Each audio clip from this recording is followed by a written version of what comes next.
ஒரு முதலமைச்சருக்கு இன்னைக்கு மாண்புமிகு முதலமைச்சர் தமிழக முதலமைச்சர் விஜய் அவர்களுக்கு எவ்வளவு சம்பளம் தெரியுமா? 2,07,000 ரூபாய் தராங்க.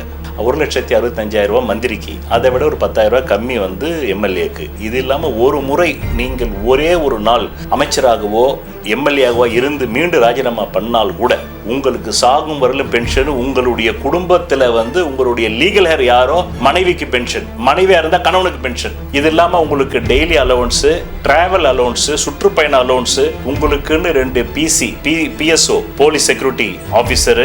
அண்ணா இறந்த உடனேயே இவர் தான் சப்போர்ட் பண்ணி கலைஞரை கொண்டு போய் உட்கார வைக்கலாரு சிஎம் சீட்ல. உன்னை முதலமைச்சர் ஆக்கணும் உடனே முதல் 3 படமே உன் மகனை வச்சு எடுக்கிறேன்னா அப்ப நீ சுயநலவாதி, நீ குடும்பத்துக்காக வாழ்பவன், மக்களுக்காக வாழ்பவன் அல்ல. முத்து எம்ஜிஆரை போலவே ஆக்கிவிட்டால் ஓட் பேங்கை பிடிச்சிடலான்னு மக்கள் பணியை செய்யாமல் முதல் 3 படங்கள் அஞ்சுகம் பிலிம்ஸ் தயாரிக்குது. அதுல முரசொலி மாறன் தயாரிப்பாளர், அடுத்தது முரசொலி செல்வம் தயாரிப்பாளர், அடுத்தது அவங்க குடும்ப உறுப்பினர் தயாரிப்பாளர். இதெல்லாம் நான் தரவுகள் இருக்கு. உன்னுடைய நோக்கம் உன் மகனை எம்ஜிஆரை போல் நடிகனாக்கி விட்டால் ஓட்டும் வந்துவிடும். அப்போ அவரை நீ வெற்றி பெறுவதற்காகத்தான் நீ வேலை செய்யறே தவிர நீ மக்கள் பணியாற்ற வேலை செய்யல. அதனாலதான் எம்ஜிஆர் படுத்துக்கிட்டே ஜெயிச்சது. அம்மு முதல் அம்மா வரை அப்படின்னு ஒரு 12 எபிசோடு என்னுடைய யூடியூப்ல போட்டிருக்கேன். அப்படியே ஜெயலலிதாவுடைய முகம்தான் எம்ஜிஆருடைய 3வது மனைவி. எம்ஜிஆருடைய 3வது மனைவி. ஆரூர் தாஸ் எழுதுறார், இந்த நேரேட்டிவையும் பெர்செப்ஷனையும் எவன் ஒருவன் மக்களிடம் தோலுரித்து காட்டுகிறானோ அவனை நான் உதைப்பேன், அடிப்பேன். என்னிடத்திலே பவர் கையில் இருந்தால் அரசியல் பவர் உள்ளேவும் தள்ளுவேன். அதுதானே இன்னைக்கு டிவிக்கு ஆட்சியில் நடந்துகிட்டு இருக்கு.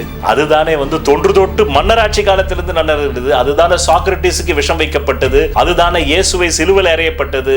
அப்போ மைக் எடுத்து அடிக்கிறாங்க, இவர் புடவை கிழிக்கிறாங்க. அன்னைக்கு துரியோதனனுடைய சபையில் எப்படி பாஞ்சாலி துகிலுரைப்பட்டாலோ அந்த மாதிரி இந்த அம்மா சட்டசபையில துகிலுரைப்படுறாங்க. அன்னைக்கு மட்டும் அவங்க சட்டசபையில அந்த துகிலுரையில் என்னக்கா ஜெயலலிதா அம்மையார் ஒரு நேரேட்டிவை செட் பண்ணிருக்க முடியாது. என்ன நேரேட்டிவ்? ஒரு பெண் என்றும் பாராமல் எதிர்கட்சி தலைவியான என்னை புடவை பிடித்து வலித்தார்கள். அதனால் மீண்டும் நான் வந்தால் அந்த பாஞ்சாலி என்ன சபதம் போட்டாங்க? என்னை தொட்டு என் துணியை எடுத்தவனுடைய ரத்தத்தை என் கூந்தலில் முடிப்பேன்னு சொன்னாங்க. அதனால கண்ணன் என்ற கடவுளின் அவதாரமே பாரத யுத்தத்துக்கு சாரதியா துரியோதன கூட்டத்தை மொத்தத்தையும் அழிச்சு அவங்களே அந்த யுகமே அழிக்கப்பட்டது. இந்த அம்மா பாஞ்சாலி, நவீன பாஞ்சாலியான ஜெயலலிதா அம்மையார் என்ன மாதிரி சபதம் போடுறாங்க? மீண்டும் இந்த சட்டசபைக்குள் வந்தால் நான் முதலமைச்சராகத்தான் வருவேன்னு வராங்க. உங்கள் வாழ்க்கையில் விடை காண முடியாத கேள்விகளுக்கு விடை சொல்ல வருகிறார் The one and only hat-trick success astrologer in India. ஜோதிட சத்குருஜி மெஹரு தன் சுய ஜாதகத்தின் மூலம் விழிப்புணர்வு பெற்ற ஒரு மறைபொருள். ஏன்னா முதல் தேர்தலில் எம்ஜிஆர் ஜெயிக்கும் போது இவர் எம்ஜிஆர் ஃபர்ஸ்ட் 30% வாங்குறாரு. அவரும் ஒன்றும் குறைச்ச இல்லை. அதுலேருந்து 4% கம்மி தான் கருணாநிதியும் வாங்குறாரு.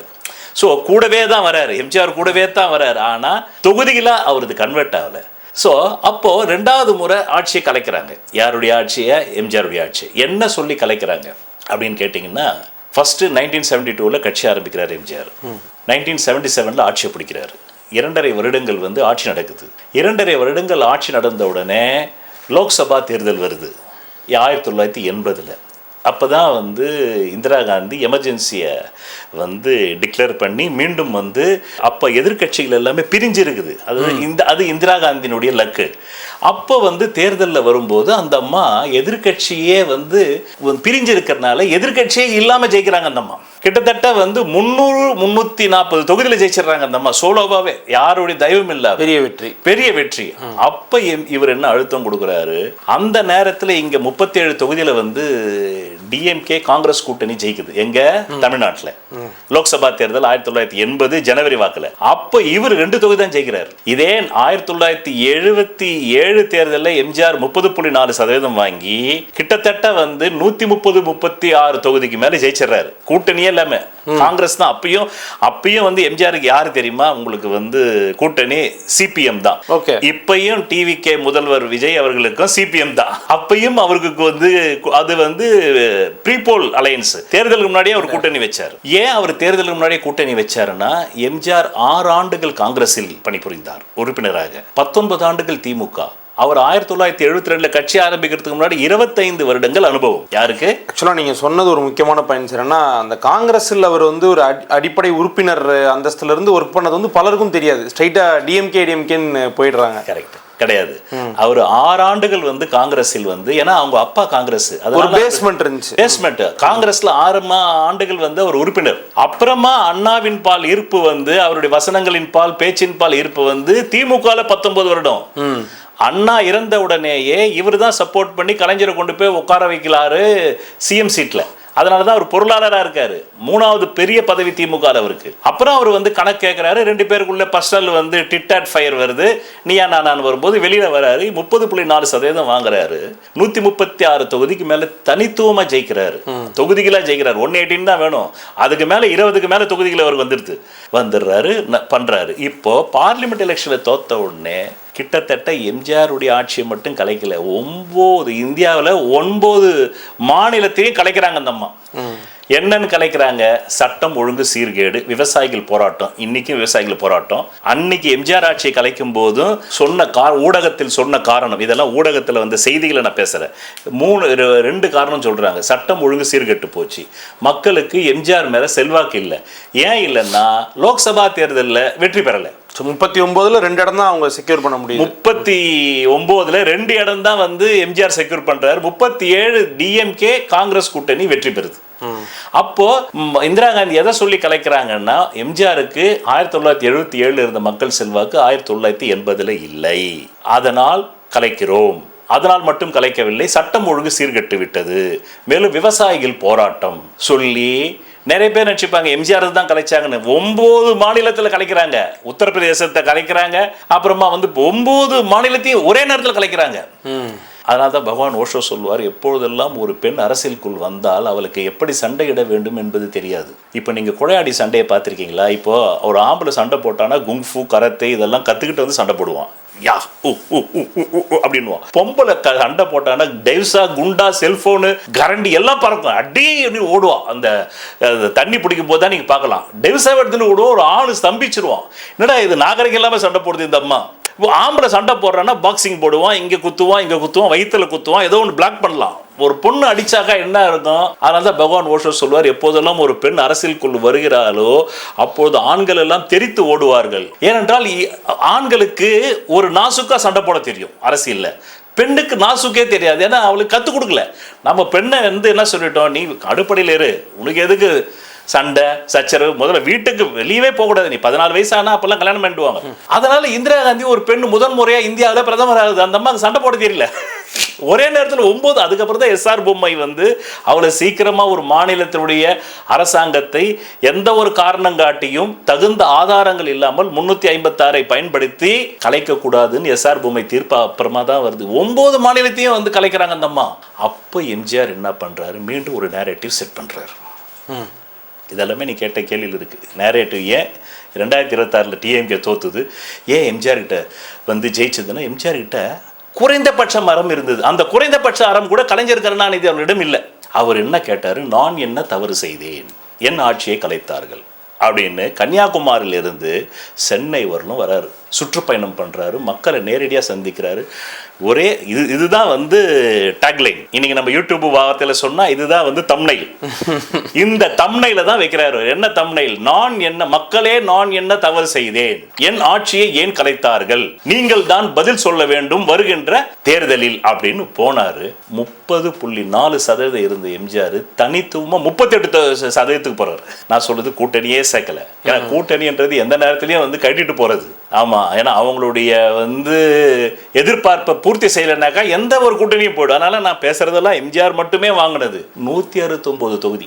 முன்னாடி 1977 140க்கும் குறைவு. 2வது முறை வந்து தேர்தலில் ஜெயிக்கிறாரு 169 சோலோ, 38% வந்து வாக்கெடுக்கிறார்.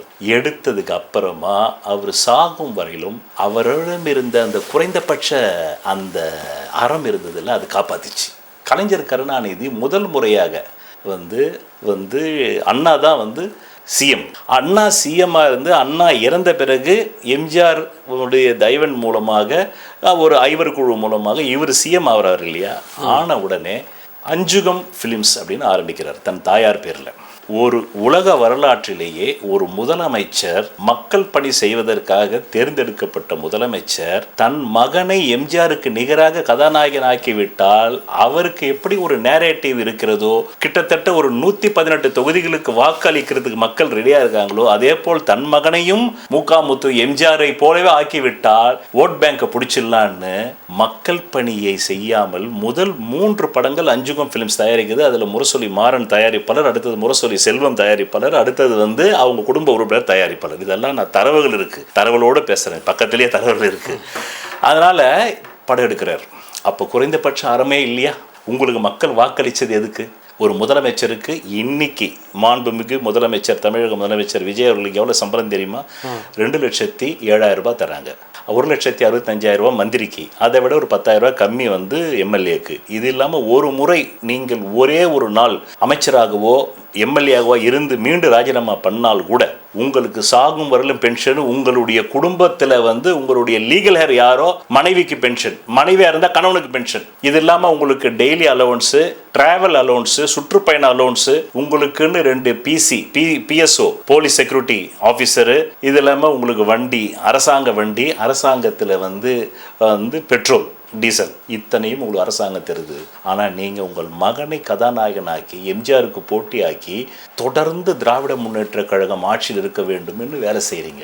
இந்த குறைந்தபட்ச அறம் கூட அவரிடம் இல்லை என்பதை மக்கள் பார்க்கிறார்கள். உங்களுக்கு மாதம் லட்சக்கணக்கில் சம்பளம் முதலமைச்சருக்கு, பயணப்படி, தினப்படி, அப்புறமா நீங்கள் வெளிநாட்டுக்கு போனால் அந்த படி, நீங்கள் ஹெலிகாப்டர்லேயோ விமானத்திலே போனால் அதையும் மக்கள் வரிப்பணம். இதெல்லாமே மக்கள் வரிப்பணத்திலிருந்து போகுது. நீங்களும் கட்டுறீங்க, நானும் கட்டுறேன், நம்ம கேமராமேன் சார் அர்ஷாத்தும் கட்டுறாரு. ஸோ அந்த காலத்தில் ஒரு அர்ஷாத் இருந்திருப்பார்ல, அவர் பணம். ஸோ இப்படி மக்களுடைய பணத்தை வாங்கி கொண்டு நீங்கள் மக்கள் பணி செய்வதற்கு உங்களை இந்திய அரசியல் அமைப்பு சட்டம் அனுமதித்தால் உங்கள் மகனை அஞ்சுகம் பிலிம்ஸ்னு ஆரம்பிக்கிறீங்க. அந்த அஞ்சுகம் பிலிம்ஸுக்கு பணம் எங்கிருந்து வந்தது? நீங்களே அப்போதான் முதலமைச்சர் ஆகுறீங்க. 3 படங்கள் அந்த நிறுவனம் மற்ற கதாநாயகர்களை வைத்து எடுத்திருந்தால் கூட அது ஒரு ப்ரொடக்ஷன் கம்பெனிலாம் கிடையாது. என்ன ஆதாரம் உண்டு? ஒரு முத்துவை மட்டுமே தான் வைத்து அந்த கம்பெனி படம் எடுத்திருக்கு, அஞ்சுகம் பிலிம்ஸ்.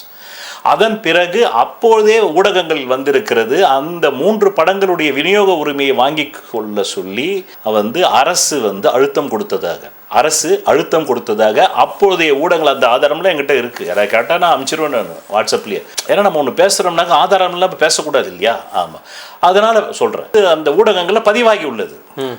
அப்போது மக்கள் பார்க்குறான். மக்கள் திலகம்ன்றதுக்கு அட்லீஸ்ட் இவராது குறைந்தபட்ச மக்கள் திலகமாக இருக்காரு, மக்கள் பிரச்சனையை எடுத்துக்கிறாரு. முதல் முறையாக தேர்தலில் வெற்றி பெற்ற உடனே கேட்குறாங்க ப்ரெஸ் ரிப்போர்ட்டர், நீங்கள் என்ன சார் புதுசாக செய்ய போகிறீங்கன்னாங்க. எனக்கு அதெல்லாம் தெரியாதுங்க, பசியோடு யாரும் இருக்கக்கூடாது என் ஆட்சியில், அதுக்கு என்னவோ முதல்ல அது செய்வேன்றாரு. அவ்வளோதான். ஏன்னா நான் பெரிய லிட்ரேச்சர் கிடையாது, நான் ஷேக்ஸ்பியர் கிடையாது, நான் பெர்னாட் ஷா கிடையாது, நான் ஓஷோ கிடையாது. அவங்களதெல்லாம் படிப்பேன், ஆனால் நான் அவங்கள மாதிரி சிந்திக்கிற ஆள் கிடையாது. நானே அந்த மாதிரி ஆட்களுடைய சிந்தனை எடுத்துகிட்டு என் திரைப்பட பாடல்களை எழுத வச்சு தான் மக்கள்கிட்ட ஒரு பெர்செப்ஷன் உருவாக்கியிருக்கேன், ஒரு நேரேட்டிவ் செட் பண்ணியிருக்கேன். ஆமாம், அந்த திரைப்பட பாடல்கள் எழுதுனது எல்லாமே அந்த பாடலாசிரியர் புத்தன், இயேசு, காந்தி, ஓஷோ, இப்படிப்பட்ட 1931 ஓஷோ பிறந்துட்டாரு. நான் என் பிறந்தல எம்ஜிஆர் எழுதியிருக்காரு ஓஷோவை படிச்சதாக. ஓகே, நான் என் பிறந்தல ஓஷோவை படிச்சதாக எம்ஜிஆர் பதிவு பண்ணியிருக்காரு.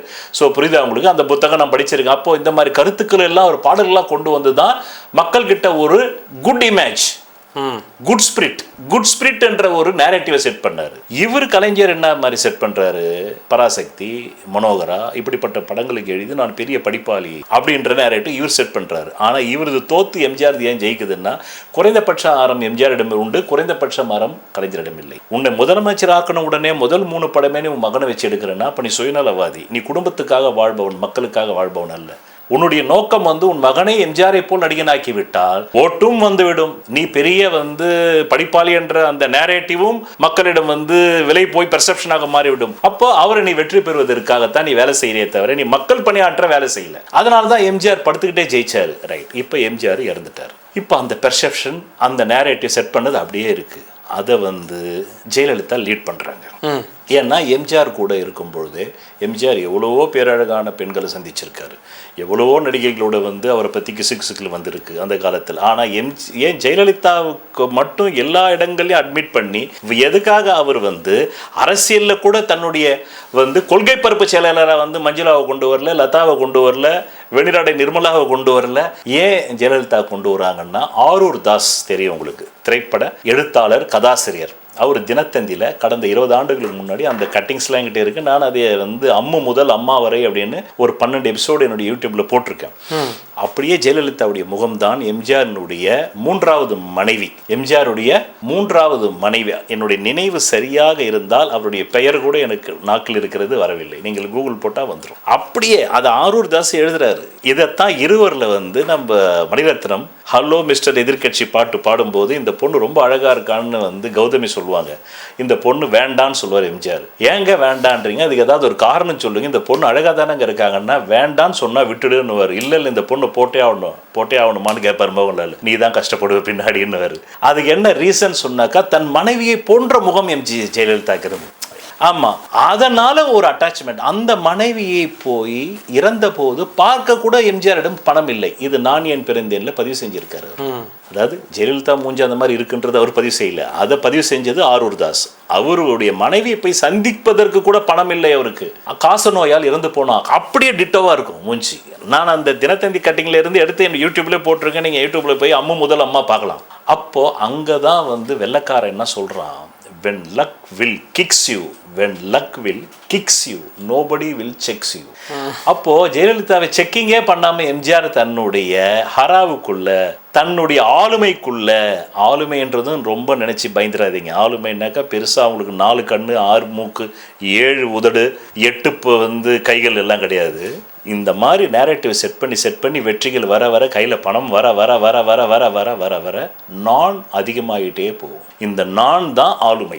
ஒருவனிடம் 100% நான் இருந்தால் அவன் 100% ஆளுமையானவன். ஒருவனிடம் 90% நான் அப்படின்ற அகங்காரம் இருந்தால் அவனுக்கு 90% ஆளுமை. 50 இருந்தா 50, 40 இருந்தா 40. அதனால தான் பகவான் ஓஷோ சொல்வார், பொருள் உலகில் நான் வெற்றி பெறுவதை போல் எதுவுமே வெற்றி பெறுவதில்லை, அருள் உலகில் நான் தோற்பதை போல் எதுவுமே தோற்பதில்லை. Okay okay.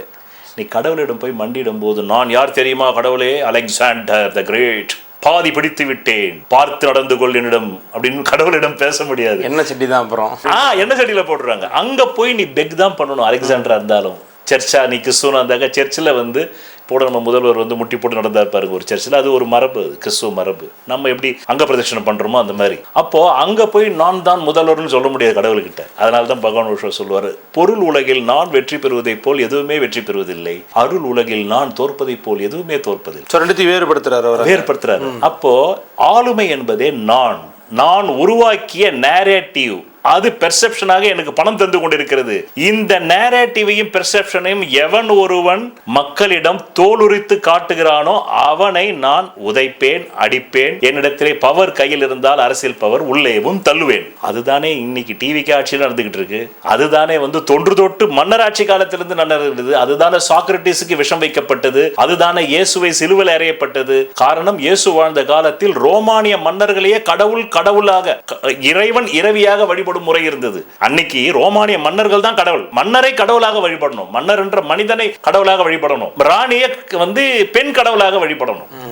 இவரு அதை விட்டுட்டு வந்து என்ன சொன்னார் இயேசுநாதர், பரலோகத்தில் இருக்கும் வந்து சாம்ராஜ்யத்தில் அங்க ஒரு கடவுள் இருக்காரு பிதா, அங்க கொண்டு போய் உங்களை அதிகாரி ஆக்கணும் போது தான் ரோமானிய மன்னர்களுக்கும் ரோமானிய பியூரோக்ராட்ஸுக்கும் இவர் எதிராக போனார். ஓகே. அப்போ இந்த நான் அன்னைக்கு ரோமு, இன்னைக்கு முதல்வர், அவ்வளவுதான்.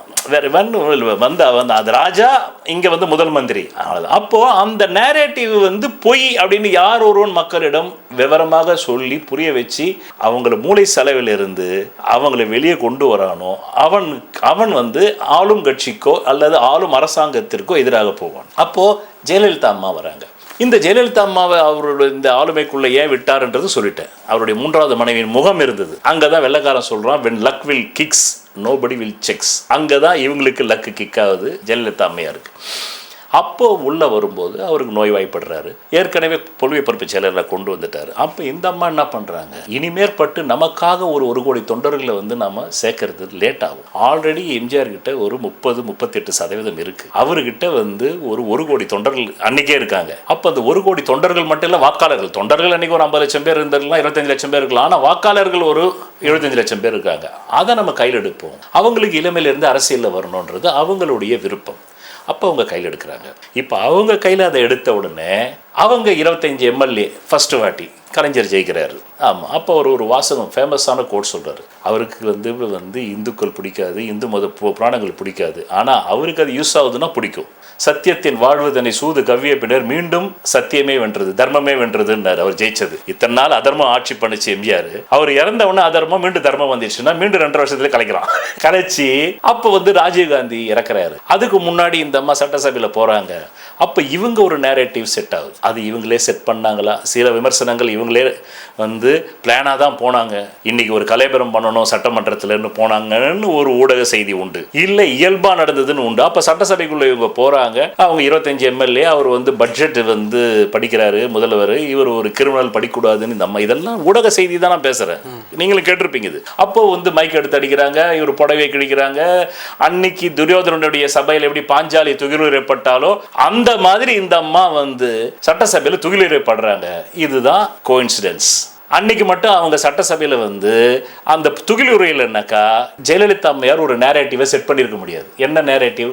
ஒரு பெண் என்றும் பாராமல் எதிர்க்கட்சி தலைவியான என்னை புடவையை பிடித்து வலித்தார்கள், அதனால் மீண்டும் நான் வந்தால் அந்த பாஞ்சாலி என்ன சபதம் போட்டாங்க? என்னை தொட்டு என் துணியை எடுத்தனுடைய ரத்தத்தை என் கூந்தலில் முடிப்பேன்னு சொன்னாங்க. அதனால கண்ணன் என்ற கடவுளின் அவதாரமே பாரத யுத்தத்துக்கு சாரதியா துரியோதன கூட்டத்தை மொத்தத்தையும் அழிச்சு அவங்களே அந்த யுகமே அழிக்கப்பட்டது. இந்த அம்மா பாஞ்சாலி, நவீன பாஞ்சாலியான ஜெயலலிதா அம்மையார் என்ன மாதிரி சபதம் போடுறாங்க? மீண்டும் இந்த சட்டசபைக்குள் வந்தால் நான் முதலமைச்சராகத்தான் வருவேன்னு வராங்க. அந்த நேரம் பார்த்து காக்கா உட்கார பணமரம் விழுந்த கதையா? கோயின்சிடென்ஸை ராஜீவ்காந்தி சாவராரு கட் பண்ணாக்க இந்த அம்மா மெஜாரிட்டியில் வராங்க. இப்போ இவங்க ஒரு நேரேட்டிவ் செட் பண்ணுறாங்க. பெண் என்றும் பாராமல் திமுக ஒரு தீய சக்தின்னு சொன்னது எம்ஜிஆர் இல்லை. நிறைய பேர் எம்ஜிஆர் நினச்சிக்கிறாங்க. நம்ம தமிழக மாண்புமிகு முதல்வர் கூட தன்னுடைய தேர்தல் பிரச்சாரத்தில் எம்ஜிஆர் ஜெயலலிதாவுமே தீய சக்தின்னு சொன்னாங்கன்னு கிடையாது. நான் போய் ஃபுல்லாக கூகுளு ChatGPT தேடினேன். 2011 இந்த அம்மா தான் தீய சக்தின்னு சொன்னாங்க.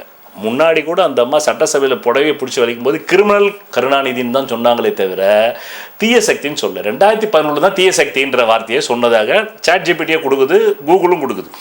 அப்போ இந்த அம்மா ஒரு நேரேட்டிவ் சொல்வதெல்லாம் பலிக்கும் அபூர்வ வாக்கு சக்தி பெற்றவர் மெஹ்ரு அவர்கள். உங்கள் வாழ்க்கையில் பணம், புகழ், பதவி, திருமணம், குழந்தை பேறு, உயர்கல்வி, வெளிநாட்டு யோகம், கலைத்துறையில் வெற்றி, அரசியலில் வெற்றி போன்ற இன்னும் எண்ணற்ற உங்கள் வாழ்வின் கேள்விகளுக்கு ஒரு மனிதன் அவன் ஜாதகத்தை எப்படி அறிந்து கொள்வது?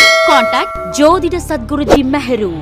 Address Quality Complex, first floor, new number 45, wall number 12, Arunachalam Road, Saligramam, Chennai 93. Phone 0442376072. Contact 9952959962, 98409 57612. Website www.srimeheru.org.